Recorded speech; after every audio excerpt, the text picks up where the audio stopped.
Chapitre 20 Le radicalisme de la sainteté. Ne reconnaissez-vous pas que Jésus-Christ est en vous, à moins peut-être que vous ne soyez réprouvés. 2 Corinthiens 13, verset 5. Christ en vous, l'espérance de la gloire. Colossiens 1, verset 27. Ne croyez pas que vous puissiez rendre la sainteté populaire parmi les hommes. Cela est impossible. Il n'y a pas de sainteté réelle, à moins que Christ ne soit en vous. Or, jamais il n'obtiendra la faveur de ce monde. Pour les pécheurs et les esprits charnels, Jésus-Christ a toujours été et sera comme un rejeton qui sort d'une terre desséchée, méprisé et abandonné des hommes. Ésaïe 53, versets 2 et 3. Christ en vous est le même hier, aujourd'hui et éternellement. Hébreux 13, verset 8. Haï, insulté, persécuté, crucifié. Christ en vous n'est pas venu apporter la paix sur la terre, mais l'épée.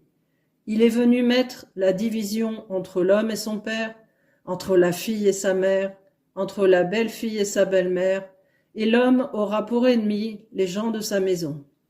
Matthieu 10, versets 35 et 36.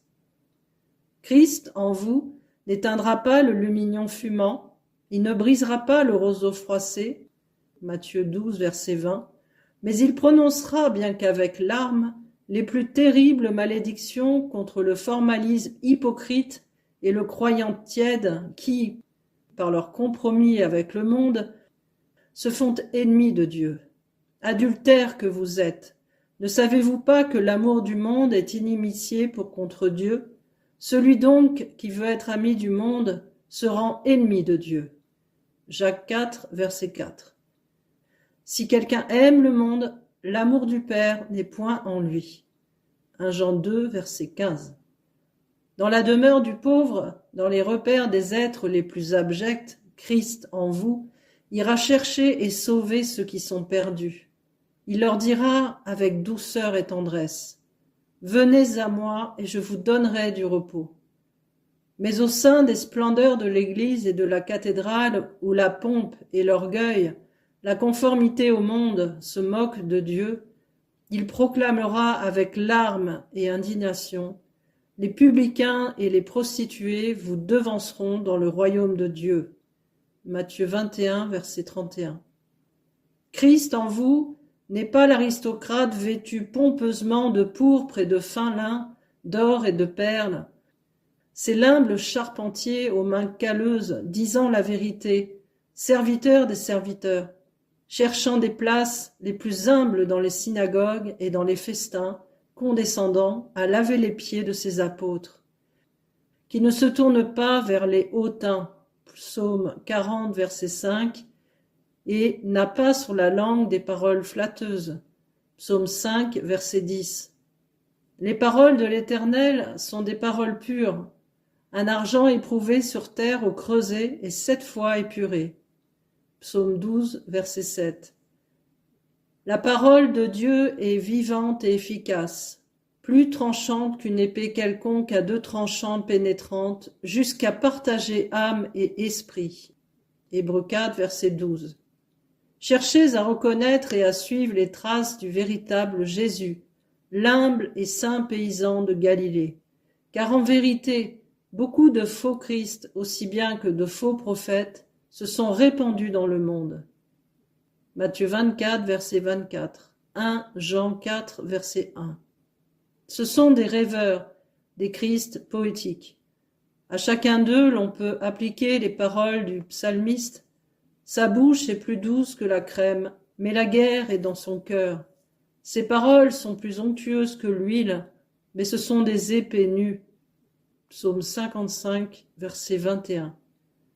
Ce sont des Christ à la mode du jour, aimant le plaisir plus que Dieu, ayant l'apparence de la piété, mais reniant ce qui en fait la force, c'est-à-dire la sainteté du cœur. Il en est parmi eux qui s'introduisent dans les maisons et qui captivent des femmes d'un esprit faible et borné, chargées de péché, agitées par des passions de toute espèce, apprenant toujours et ne pouvant jamais arriver à la connaissance de la vérité. 2 Timothée 3, versets 4 à 7. Il y a des Christ mercantiles qui font de la maison de Dieu une caverne de voleurs. Matthieu 21, verset 13. Il y a des Christ distributeurs de nourriture qui cherchent à captiver les hommes en rassasiant l'estomac plutôt que le cœur et l'esprit. Romains 16, verset 18. Il y a des Christ philosophes et savants qui feront de vous une proie par la philosophie et par une vaine tromperie, s'appuyant sur la tradition des hommes, sur les rudiments du monde, et non sur Christ. Colossiens 2, verset 8. Il y a des Christ réformateurs politiques, oubliant les affaires de leur père dans un effort absorbant pour élire ou être élus, afin de prendre place parmi les dirigeants de ce monde. Traversant la moitié d'un continent pour aller discourir sur des questions de tempérance ou sur les droits de la femme, tandis qu'auprès d'eux, des centaines de milliers de pécheurs prennent le chemin de l'enfer.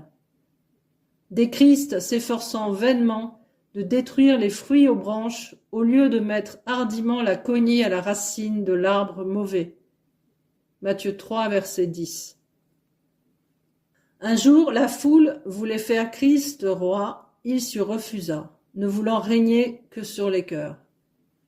Elle voulut, une autre fois, l'établir comme juge, il s'y refusa encore, s'étant dépouillé lui-même. Philippiens 2, verset 7. Tandis qu'il aurait pu, en descendant du ciel, s'arrêter au trône de la Rome impériale, ou se choisir un rang élevé parmi les classes supérieures de la société. Il quitta le sein de son père pour prendre la place la plus humble de la terre, se faisant le serviteur de tous. Christ, en vous, va rejoindre les hommes pour les tirer de leur déchéance. Si ce fut arrêté au trône, il n'eût pu atteindre les pauvres pécheurs de Galilée, tandis qu'en descendant jusqu'à eux, il ébranla le trône. Sans être populaire, Christ en vous s'abaisse, ne recherchant pas la gloire qui vient des hommes, mais celle qui vient de Dieu seul. Jean 5, verset 44, 12, versets 42 et 43. Un jeune homme riche vint un jour à Jésus et lui demanda « Bon maître, que dois-je faire pour hériter la vie éternelle ?» Luc 18, verset 18. Le jeune homme sans doute raisonnait ainsi en lui-même. Le maître est pauvre et je suis riche. Il m'accueillera avec plaisir, car je puis lui apporter le prestige de ma position financière.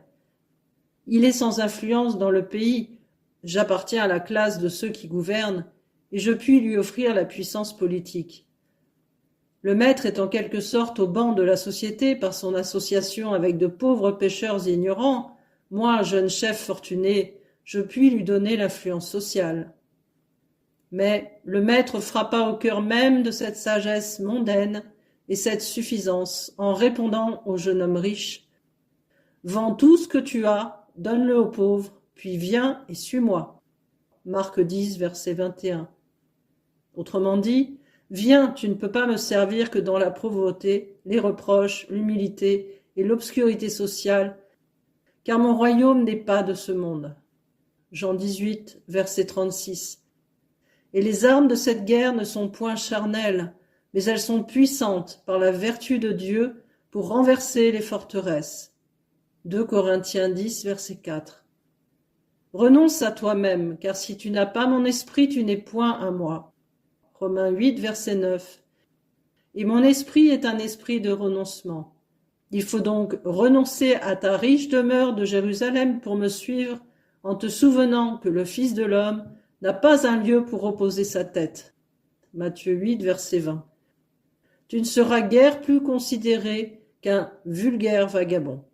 Tu devras sacrifier tes aises, abandonner tes richesses, car Dieu n'a-t-il pas choisi les pauvres aux yeux du monde pour qu'ils soient riches en la foi et héritiers du royaume? Jacques 2, verset 5. Il est plus facile à un chameau de passer par le trou d'une aiguille qu'à un riche d'entrer dans le royaume de Dieu. Matthieu 19, verset 24.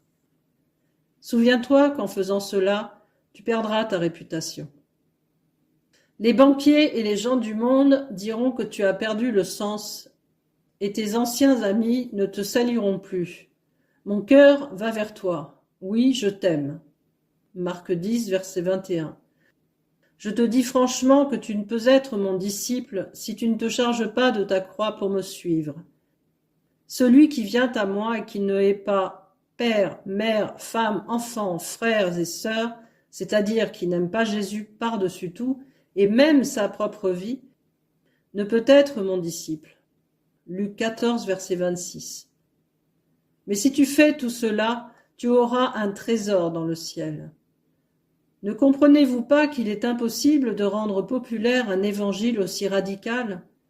Cet esprit et l'esprit du monde sont aussi opposés l'un à l'autre que deux locomotives s'avançant sur la même voie, l'une contre l'autre, à 100 km à l'heure. Le feu et l'eau ne s'associeront pas plus difficilement que Christ en vous et l'esprit du monde.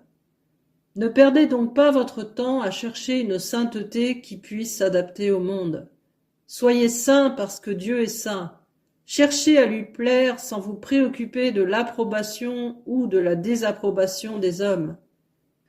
Alors, ceux qui sont disposés à accepter le salut verront bientôt Christ en vous et s'écrieront avec Ésaïe « Malheur à moi, je suis perdu, car je suis un homme dont les lèvres sont impures, et mes yeux ont vu le roi, l'Éternel des armées. » Ésaïe 6, verset 5. Tombant à ses pieds, ils diront avec le lépreux « Seigneur, si tu le veux, tu peux me rendre pur. » Matthieu 8, versets 2 et 3. Et Jésus, ayant compassion d'eux, dira à chacun d'eux « Je le veux, sois pur. » Matthieu 8, verset 3.